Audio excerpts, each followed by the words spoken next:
Bismillahirrahmanirrahim. What I'm trying to do today is a little bit different than what my previous speakers have been doing. And I'll be just talking about what is the decision making before you decide anything else.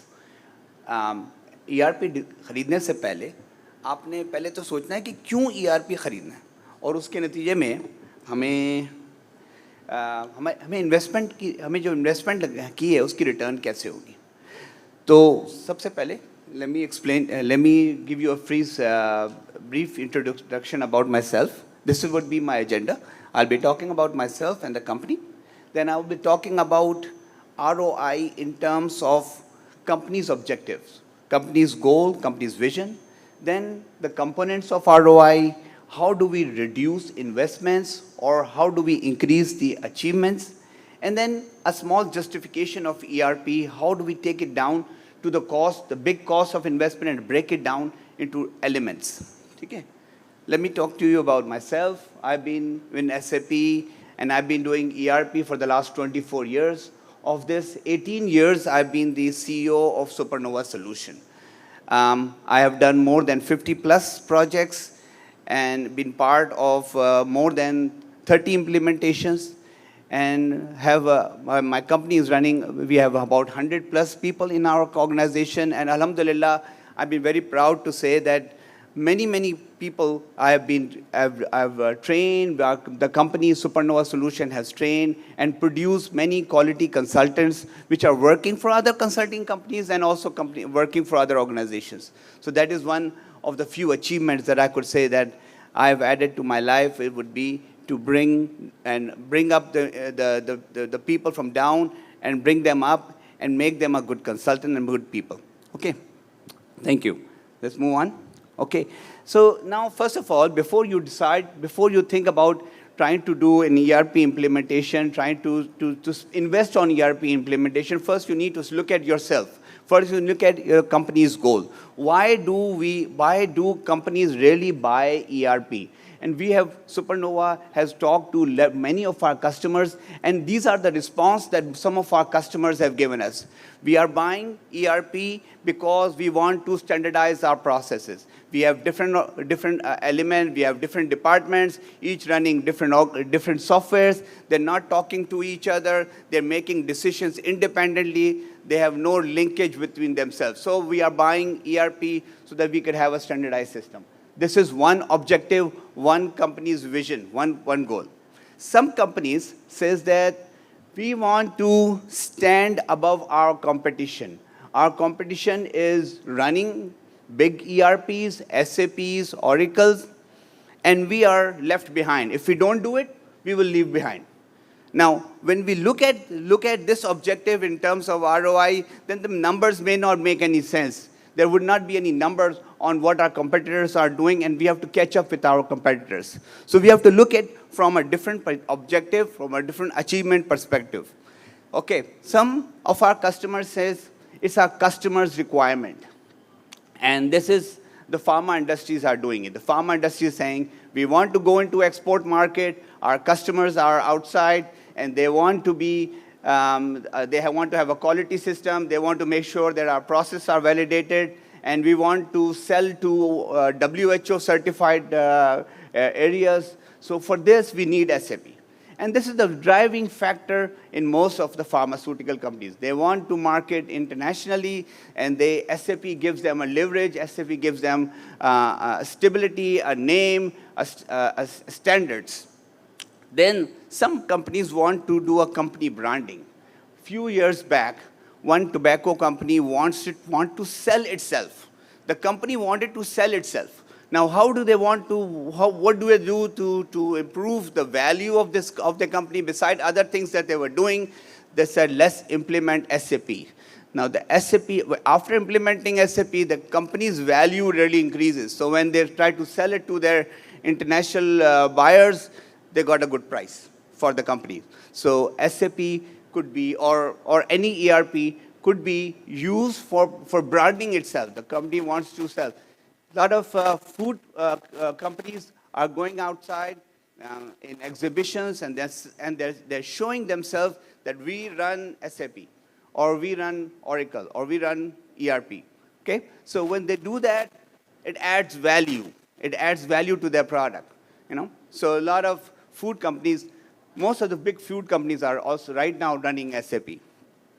Then some companies want to say that this is their objective is to reduce cost. I want to reduce cost. This is my objective with ERP. So ERP will pay itself when I reduce my cost of doing business. So before you reduce your cost, you need to know the cost. You need to know exactly how much each product you are making. And when you know the cost, then you can price, you can market your product right, you can get to those customers which otherwise you were not able to do so because the cost was not justified. SuperNova has talked to many of our customers, and when we ask them, do you really know the cost of your product? And amazingly, most of the people really don't even know what is their actual cost of producing of their product. So when we implemented SAP to these companies and we showed them, they were amazed. They were really amazed because they thought about this and they said, we lost so many of our businesses because we never thought this is the cost of the product. So having said this, this is one of the big objectives. Now, if you look at return on investment, there are two parts of it.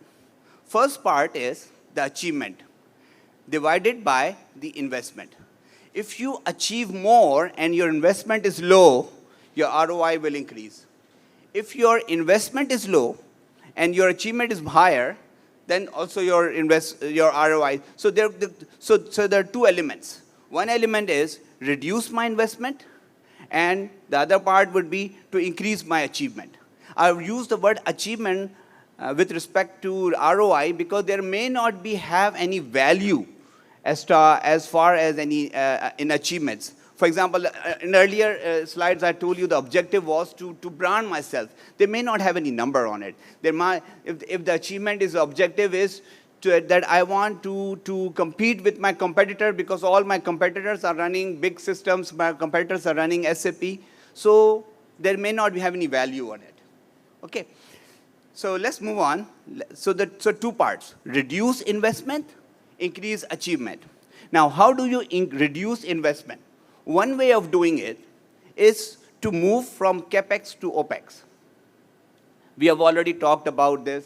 Khalid Saab already talked about moving things to cloud. Okay?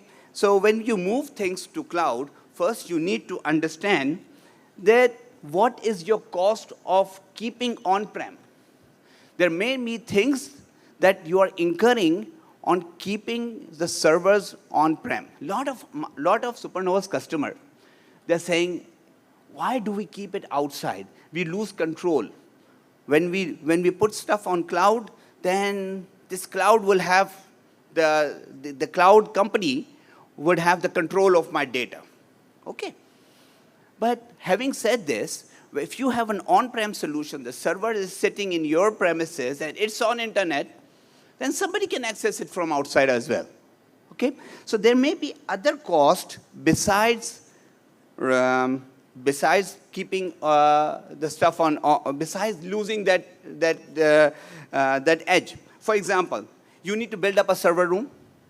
You need to build up the electricity. There's electricity cost. Now, some of these new systems, they require 24-hour availability of the system. For example, SAP S4HANA, it requires that you do not shut it down. You cannot shut down SAP S4HANA server. It has to keep on and on all the time, because shutting it down and switching it on and off is a big exercise. It takes a long time. It's a very expensive endeavor to shut down an SAP S4HANA server and switching it on.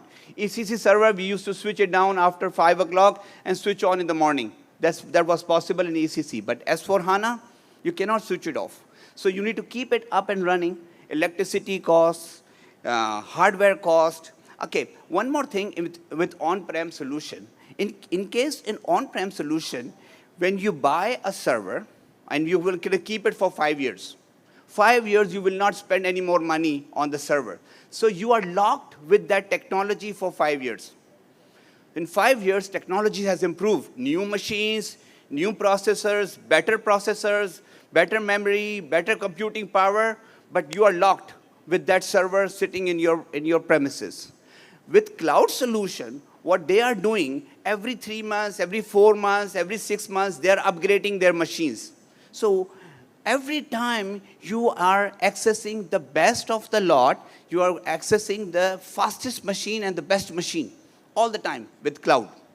Okay? So one advantage. Then you need to have protection for your on-prem solution. Fire protection, rain protection, electricity failure protection. You need to have those fire extinguishers, different type of fire extinguishers sitting in your server room, water checking, air conditioning. All these things has to go in your server room. With cloud, you don't have to worry about these things at all. Now, this is easier part. These are all manageable part. I think these are the most easiest thing maintaining a hardware machine. The most difficult part is security, data security. What is the assurance that your server will not be hacked? You don't have any assurance on this. For that matter, you don't even have the expertise to make sure that your server is data proof. Actually, in the whole in Pakistan, there is no experts at all. I can assure you. Who can make sure that your machine, your server is intact, it will not be hacked, nobody could access it from outside. I was talking to one cloud operator, and he was telling me that, Rashid, we have 2 teams. One team is a green team, and one team is a red team. And what the red team is doing, the red team creates viruses and hacks our system. And the green team is protecting our system against these red teams. And this we are doing constantly for all our servers in all locations. Now, having said this, can you afford to have a red team and a green team in Pakistan for your servers? It's practically impossible in Pakistan.